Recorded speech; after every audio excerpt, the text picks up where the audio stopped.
Hey Jaguars, Miss Ham here for American History 131 through Johnston Community College. I wanted to take a few minutes this morning and talk to you specifically about your discussion boards. I've received a lot of questions about these discussion boards, focusing specifically on the lens of history as well as the resources that are available to you. So what I want to do today is take just a few minutes to really walk through, number one, the available resources. How are things laid out each week to make sure that you have all of the materials that you need to advocate and articulate your perspective on history, okay? In addition to that, we're going to talk a little bit about the lens of history. We're going to talk about how the weekly prompt stays the same and how it changes each week. And in addition to that, we're going to talk about how each discussion board really builds upon itself to create a weekly progress of learning. Okay, so in order to get started today, what we're going to do is we're going to go ahead and go to our course. Okay, and we're going to use week 6 as an example since this is week 6 of our course. All right, so when we enter our course, when we enter our week 6, what you're going to notice is first off, you're going to see the required reading and supplemental resources. Okay, you'll see in this heading that it's going to tell you what chapters we're focusing on this week and then which textbooks you should be looking at. In addition to that, it has live links to Chapter 7 and Chapter 8 inquisitives, as well as the due dates. When you click on these links, it takes you directly to those assignments. And then you also have your discussion board. The prompt that you see here is identical to the prompt that you will see when you click on the forum. Okay, so to get started, I want us to take just a few minutes and make sure that you understand the materials that are available for you. First thing that I want you to look at each and every week is the week 6 assignment outline. This assignment outline is going to be an outline for you about what is expected each week. This document includes for you the due dates. Okay, so I can see that for inquisitive, I have 2 chapters to look at this week. I should be looking at Chapter 7 and Chapter 8 inquisitive. Both of those are due on Wednesday, February 10th at 11:59 p.m. In addition to that, this week I have a discussion board. My initial post is due on February 12th at 11:59 p.m. and then my peer response is due on the 14th, Sunday the 14th at 11:59 p.m. Okay, as I continue to scroll down, what you're going to see is you're going to see these boxes. Okay, these boxes are going to break up the content by textbook. So if I'm looking at Give Me Liberty, I'm going to be looking at Chapter 7, Founding a Nation. Now, in here, you're going to notice that there are guiding questions. It's going to give you a subheading, and it's going to give you a guiding question. So what should I know from this section of text? Okay. In addition to that, you're going to see Voices of Liberty. This is our collection of primary sources that help us dig deeper into the understanding of the content. So you're going to see a number. That number correlates with the content within Chapter 7, and then it also gives you those guiding questions. Okay. The benefit of these guiding questions is it really gives you a sneak peek into what is going to be covered in this section of text, whether that be a primary source or whether that be a chapter. So my suggestion to you as you begin working on your discussion boards each week is make sure that you take the time to review your reading outline. This reading outline, again, will give you a sneak peek into what is to be expected so that you can go ahead and begin searching through and analyzing these texts as you see fit. Okay? In addition to that, we are going to look specifically at our Chapter 7 and Chapter 8 outlines. Each week, you receive a chapter outline. Now, at first glance, this might seem like a lot of information. However, this is going to give you a quick summary of what's going to be covered in the chapter, and it's also going to give you an outline of all of the key points that are highlighted. Everybody accesses information a little bit differently, and so this is a great tool for those of you guys that need the bullet points. Here's your notes for the chapter. Here's the information that you need to know. Okay, I would encourage you to print it out, to highlight, to engage with it. Whatever you need to do, this information is yours to manipulate to make sure that you are using and truly understanding the content each week. Okay, so this is your Chapter 7 and Chapter 8 questions, or Chapter 8 outline. In addition to this, you're going to see that some of this is teacher materials, but those teacher materials aren't always necessarily just focused on educators, right? This is also focused on you. So when you're looking at discussion questions, what were the primary weaknesses and strengths of the Articles of Confederation? Okay, does that question align to conflict and compromise as it relates to the development of political development in American history? Absolutely. So take some time, dig into that question, and see if you can find those examples. All right, so that's a great tool for you as well. In addition, you're going to see whatever week it is, whatever chapter, you're going to see it split into two things. Okay, number one is the lecture notes. The lecture notes are going to simply be a typed up version of what I have said during the chapter. Okay, so when we look here, it's going to give you, again, slide 1 says this, slide 2 says this. Okay, and so you're going to just go in and go through that. All right, so that is a great tool for those of you guys that are visual learners. You actually need to see it. You need to be able to highlight it and manipulate it. Feel free to make yourself a copy and manipulate it in that way. Okay. In addition, you're also going to see your online lecture. The online lectures are designed for you to be able to go through and hear the material that you need to hear. When I began creating this course, I was a little bit concerned about how I would give you the information through audio, because I didn't want you to have to sit through and watch an entire hour video of me talking. And so what I did instead was I created these presentations, and these presentations allow you to dig into whatever content you need.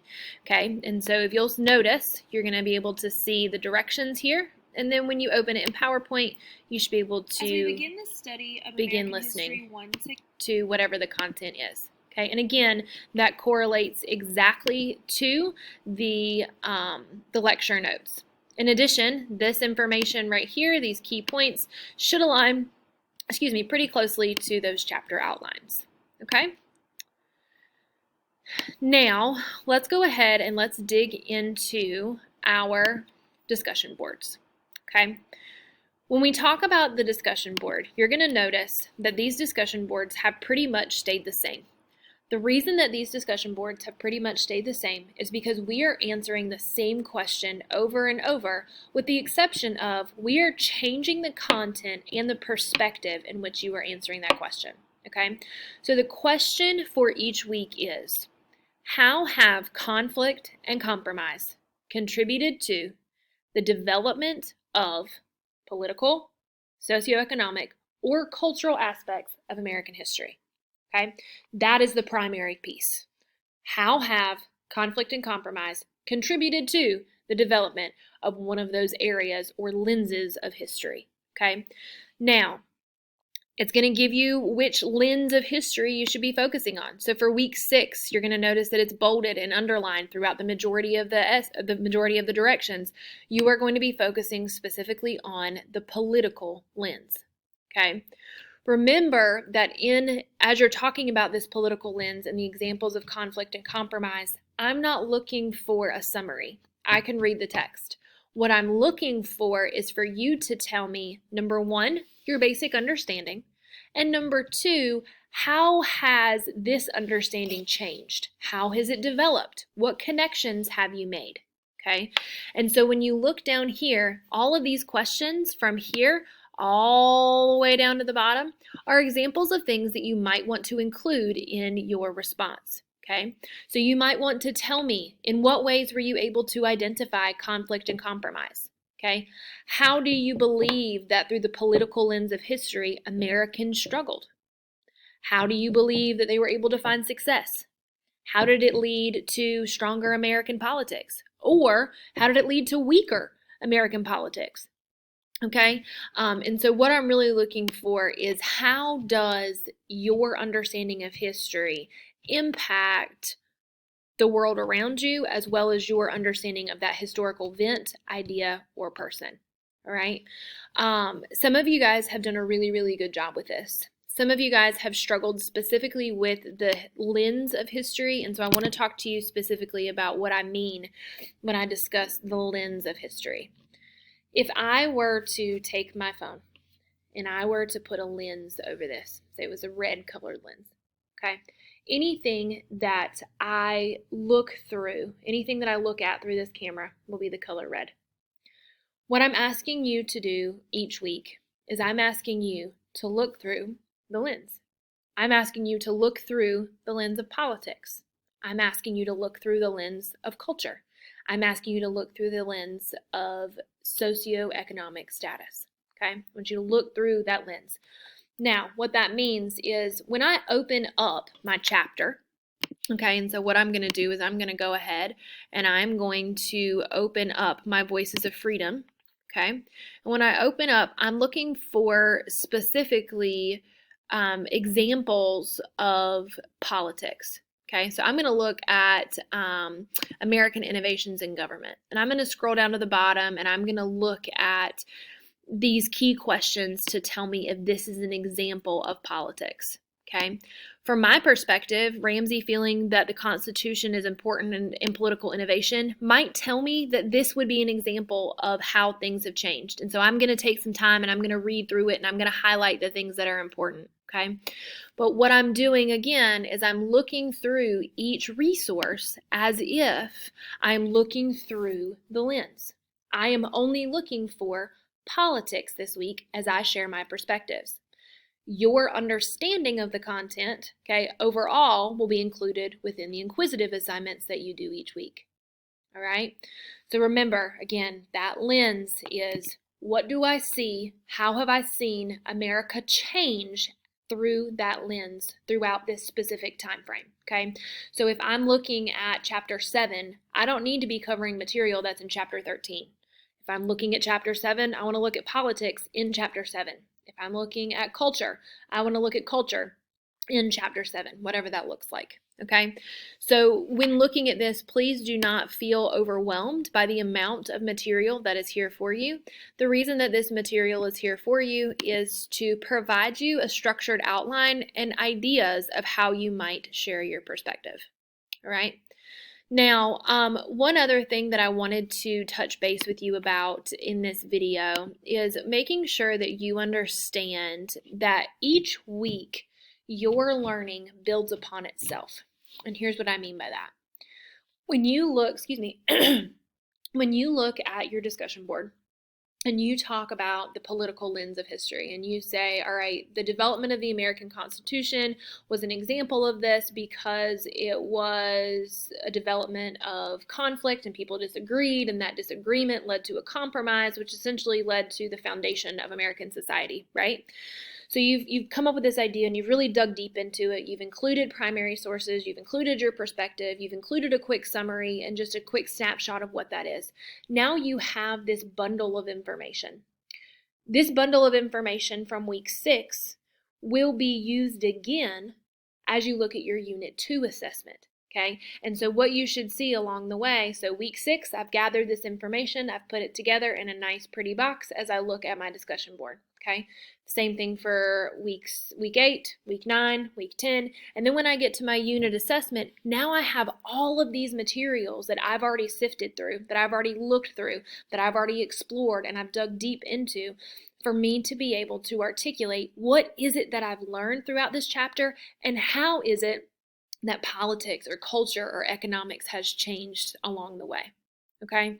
Again, please know that I am here to support you. Please know that I'm here to answer questions. Please hear me say that no question is too small. Okay. And so I would really, really encourage you to reach out to me via text, via email, via phone call, whatever works best for you. I'm here to support you along the way. And I want you to be able to find your success throughout this course. Thanks so much, guys. I hope you're having a great day, and I will talk to you soon.